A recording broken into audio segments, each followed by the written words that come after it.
किन्नरों पर लगाया जा रहा है जबरदस्ती पैसे वसूलने का आरोप, प्रशासन से की जा रही है निगरानी की मांग। बृहन्नला यानी किन्नरों पर आरोप है कि ग्रामीण इलाके में पहुंचकर घर घर जाकर जबरदस्ती पैसे वसूलने की कोशिश कर रहे हैं। धूपगुड़ी में भी ऐसा ही देखने को मिल रहा है। किसी के घर बच्चा पैदा हो या फिर किसी के यहाँ शादी, आरोपी कि किन्नरों के द्वारा 5,000 या फिर इससे ज्यादा की मांग की जा रही है। बृहन्नला पर इस तरह का आरोप अलग अलग गाँवों में लगाए जा रहे हैं कि वे जबरदस्ती पैसों की मांग कर रहे हैं। ऐसी ही एक घटना से एक मकान मालिक समेत स्थानीय लोग नाराज है। जलपाईगुड़ी जिले के धूपगुड़ी ब्लॉक की मागुरमारी 1 नंबर ग्राम पंचायत क्षेत्र के निवासियों ने इस घटना की कड़ी निंदा की है। ग्राम पंचायत प्रमुख ने भी इस घटना को स्वीकार किया है। ऐसा ही एक वीडियो इस वक्त सोशल मीडिया पर वायरल हो रहा है। जब रिपोर्टर ने इस वीडियो की सत्यता की जांच करने के लिए उस घर पहुंचा तो घर के मालिक मनोरंजन रॉय ने पूरी बात बताई। उन्होंने बताया कि सुबह 7 बजे कुछ बृहन्नलाएं उनके घर आई। उन्होंने यह भी कहा कि कुछ महीने पहले उनकी एक बेटी हुई है। बृहन्नला उनके घर आई और उनके बारे में बात करने के बाद 5,000 रुपये की मांग की। उन्होंने शिकायत करते हुए कहा कि उसी गांव में काम करके परिवार चलते हैं और इतनी बड़ी रकम देने उनके बस की बात बिल्कुल भी नहीं थी। इसके बाद किन्नर धमकाने लगे और यहाँ तक कि बच्चे को अभिशाप देने की बात कहने लगे।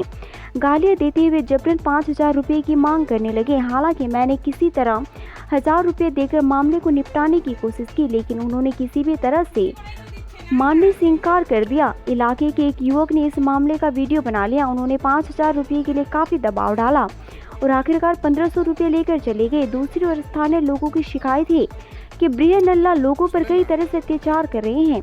स्थानीय लोगों की तो यहाँ तक की शिकायत है कि वह कई बार गलत भाषा का इस्तेमाल कर धमकी देते हैं। पिछले कई महीनों से इन बृहन्नलाओं के उत्पीड़न की घटनाएं बढ़ती जा रही है। रिबन खोज नाम के एक शख्स ने इसकी शिकायत की और कहा कि इस तरह जबरन पैसे लेना बिल्कुल अनुचित है। उन्होंने यह भी कहा कि एक और जहां गांव के परिवार दैनिक मजदूरी कर गुजारा करते हैं, अस्पताल में बच्चा के पैदा होने पर काफ़ी पैसा खर्च करते हैं, वहीं दूसरी ओर उस समय घर के बृहन्नलाएं आते हैं और जबरन पैसा देने की मांग करते हैं। इलाके के एक अन्य व्यक्ति ने ललितारा में कहा कि इस मामले को प्रशासन की निगरानी में लाया जाना चाहिए ताकि एक गरीब परिवार अपनी क्षमता के अनुसार बृहन्नला की मांगों को पूरा कर सके। मागुरमारी 1 नंबर ग्राम पंचायत क्षेत्र के मुखिया बन्नेश्री राय ने कहा कि उन्हें इस मामले की जानकारी है और उनका दावा है कि इस तरह से जबरदस्ती पैसे लेना अनुचित है। আচ্ছা 1,000 টাকা দিচ্ছে, একটা বাড়ি থেকে 1,000 টাকা দিচ্ছে, আপনারা নিচ্ছেন না কেন? শুনো, বাচ্চার ব্যাপারটা না, মানুষের পরিস্থিতির বিষয় একটা আছে। আপনাদের 1,000 টাকা দিচ্ছে, আপনাদের 5,000 টাকা লাগবে, 10,000 টাকা লাগবে, এটা কোনো সিস্টেম হলো? ভিডিও রেকর্ড অন রেকর্ড আছে, আপনার 5,000 টাকা উনি চাইলো, অন রেকর্ড আছে। শোনেন, আপনার গ্রামে ঢুকতেছেন, আপনাদের অথরিটি আছে, কোনো আপনাদের আইডি প্রুফ আছে যে গ্রামে ঢোকার পারমিশন আছে, আপনারা দেখান তো। শোনেন, কথা বলবেন না, শোনেন, কথা বলবেন না, এটা গ্রাম, কথা বলবেন না। আপনাদের অনেক আমরা সহ্য করছি, এক জায়গা থেকে আমরা অনেক সহ্য করে আসতেছি। আপনাদের কে পারমিশন দিছে? একটা বাড়ি থেকে 5,000 টাকা আপনার জোর জুলুম চাচ্ছেন। আপনি তো বলছেন, আপনি বলছেন অন ক্যামেরা রেকর্ড আছে, আপনি বলছেন আপনাদের তো 1,000 টাকা দিচ্ছে। 1,000 টাকা রোজগার করা না কষ্টের ব্যাপার আছে, 1,000 টাকা তো দিচ্ছে। আপনারা গ্রামে ঢুকতেছেন, এভাবে করতেছেন। শোনেন শোনেন, আপনাদের গ্রামে ঢোকার কে পারমিশন দিয়েছে? আপনাদের গ্রামে ঢোকার কেউ বলেছে আপনাদের? আমরা সব গ্রামেই চাই না। আপনাদের গ্রামে ঢোকার পারমিশন দিয়েছে? আমরা না গেলে খাবো কি? তুমি খাওয়াবা বলো, তুমি খাওয়ালে আমরা। ঠিক আছে, আপনাদের তো যেটা দিচ্ছে সেটা আপনারা নেবেন, তা আপনারা জোর জবরদস্তি করতেছেন কেন? একটা বুঝে শুনে দেখ, আমরা দিচ্ছে তো 1,000 টাকা তো দিচ্ছে।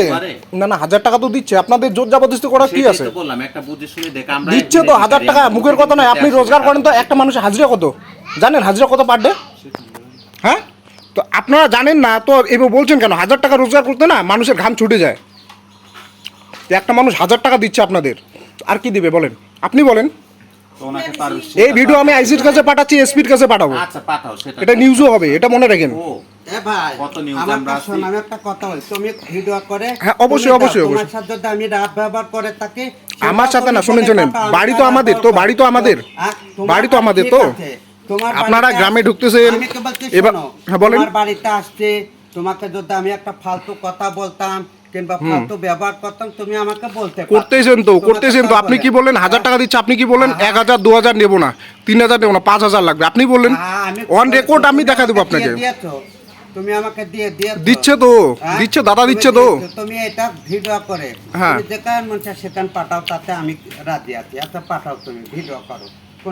তোমার দাদার সঙ্গে আমি কথা খারাপ বলি, উনি কি বলছে আরে ধাক্কা দিয়ে বের করে দেবে, এটা একটা তো ব্যবহার। আপনাকে তো বলছে এর থেকে আর কি বলবে, আপনাকে 1000 টাকা দিচ্ছে আপনি নেবেন না, তো এর থেকে কি বলবে আপনাকে? কোনো ব্যবহার করতাম এই কথাটা। তা আপনি তো ব্যবহার খারাপ করছেন, আপনাকে তো বলা হলো যে আপনি নেবেন না, তো আপনাকে তো বলা হলো যে নিয়েন আর নেবেন না, আপনি বলছেন 2000 4000 5000 নিচে নেবো না। যদি আইসে একটা ফালতু কথা শোন, বিয়ের সময় আসছেন আপনার তো সসম্মানে দেওয়া হয়েছিল, হয়েছিল কিনা? আসছে, দেওয়া হয়েছিল। আমি জানি আপনি ভালো, শুনেন আপনার ব্যবহার আমি জানি ভালো, আপনি অনেকজনের সাথে আসেন আমি জানি, কিন্তু ইনি যে ব্যবহারটা করলেন যে নেবেন না, হ্যাঁ, আমি খারাপ কি ব্যবহার করেছি? এটা তো ঠিক না। হ্যাঁ, আমি কি একটা খারাপ বুঝে শুনে দিয়ে না না না না না, এটা ঠিক না, এটা ঠিক না। দেখা গেল আপনার বাড়ির ঘটনা কি হয়েছিল আপনার বাড়িতে? সকালবেলায় আমার বাড়ি থেকে ফোন করলো যে ইজিরা আসছিল বাড়িতে। যে আমি বাড়িতে গিয়ে দেখি ইজিরাগুলো বসে আছে, ছেলে আমার মেয়েকে কোলে নিচ্ছে। তারপরে বললো যে টাকা চাইলো 5000 টাকা। আমি 1000 টাকা দিলাম, আর দিতে পারবো না, বাড়িতে এইটুকু টাকা আমার বেশি সামর্থ্য নেই, ওরা 5000 টাকার নিচে নামবে না, ওদেরকে 5000 টাকা লাগবে, 3000 2000 3000 বলে কাম চলবে না, নিচে 5000 টাকা দিতে হবে। আমি 1000 টাকা দিলাম, সঙ্গে একটা ভাই ছিল, ও আবার ভিডিও করছিল, আমি দেখিনি সেরকম ও ভিডিও করছিল, ওর সঙ্গে একটু তর্কাতর্কি দিল এইটুকু। তারপরে আরও 500 টাকা দিলাম, 1500 টাকা নিয়ে এদের চলে গেলো ওরা।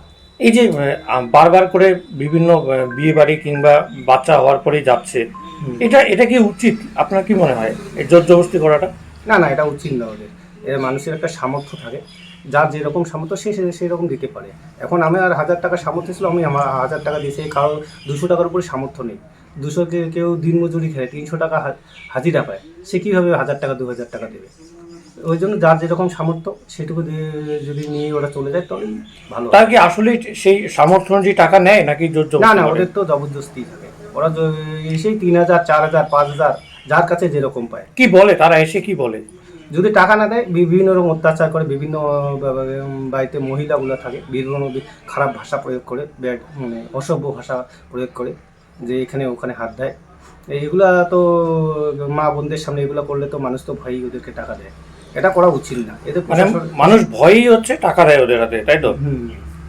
আপনার বাড়িতে যে ঢুকেছে এরকম আর কয়েকজনের বাড়িতে আপনি দেখেছেন? হ্যাঁ, আমি অনেক দেখেছি। এর আগে আমার দাদার যখন ছেলে হয়েছিল তখন আসছিল, আমাদের পাড়ায় আসছিল। এছাড়া এই ইদানিং আমি পাশে বিয়েগুলো হয়েছিল, ওখানে 3000 4000 করে নিয়ে গেছে এক একটা বাড়িতে। কি করা উচিত? এদের বিরুদ্ধে কোনো পদক্ষেপ নেওয়া উচিত কি?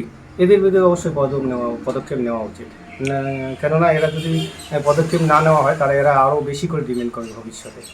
আচ্ছা, এই যে যারা এরকম করে ঘুরছেন তাদের কি নিয়ম রয়েছে?